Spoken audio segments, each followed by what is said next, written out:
Hi everyone, welcome to part 3 of the PET First Aid Basics series. So remember, we learned how to identify an emergency, read body language, and now we are going to learn some of the steps for CPR on an animal, particularly a dog.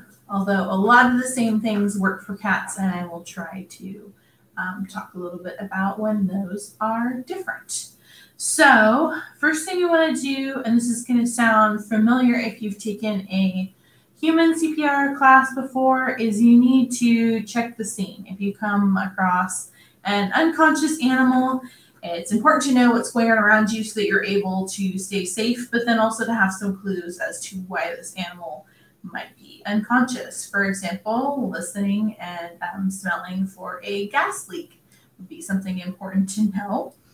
If you come across an animal who is unconscious, always good to tap them, call their name, just like you would for a human to see if there are any signs of consciousness. And then, just like with humans, you want to check on their airway, give rescue breaths, and compressions. And then the follow-up that you'll do for an animal, because they have long limbs, you need to help circulate the blood in the system, is to do an abdominal squeeze to move some of that blood through their system. Okay, so I have come across my dog. My dog is unconscious. I want to make sure that the dog is lying on the left side, moving as little else as possible. And unfortunately, usually an animal is not going to be unconscious on a table, so you probably need to crouch down. I'm going to adjust. And then to do rescue breaths, you need to hold the snout together and do breaths through the nose. Just like with people, we're going to do 2 through the nose. So 1, 2. You should see and feel the chest rising. If you're not, go ahead, reposition. Try again to do those 2 breaths. Again, holding the snout shut and trying to keep it as lined as much with the body as you can. 1, 2. Okay, so if those went in and you did not feel a pulse, remember, I like to check the pulse back here on the femoral artery, but you can also check kind of where the wrist would be on an animal, so right below those paw pads. See if you feel a pulse. If you don't feel a pulse, to do compressions, you're going to pull the arm back where the elbow meets the body. That is where you want your hand placement to be, right? And you're going to be doing compressions with the heel of your hand, just like you would be on a person. This works a lot better with a real animal. It does on a plushie, but of course you should never ever practice chest compressions on an animal whose heart is beating. If an animal is breathing, their heart is beating no matter whether you were able to feel a pulse or not.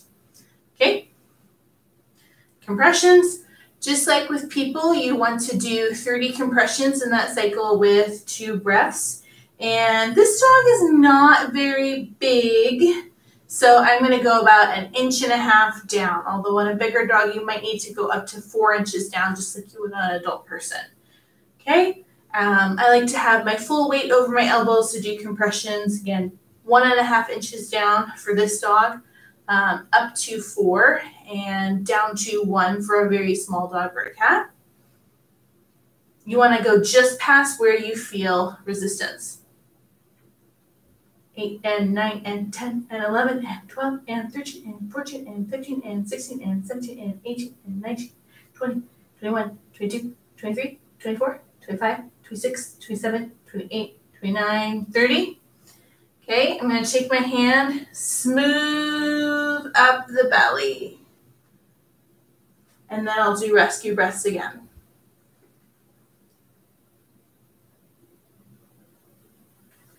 Finding my spot for compressions. 1 and 2 and 3 and 4 and 5 and 6, 7, 8, 9, 10, 11, 12, 13, 14, 15, 16, 18, 19, 20, 21, 22, 23, 24, 25, 27, 28, 29, 30. and an abdominal squeeze. The rate is about the same for people. So pick your favorite snappy song and you can count to the beat, or I usually do a 1 and 2 and to help me keep pace.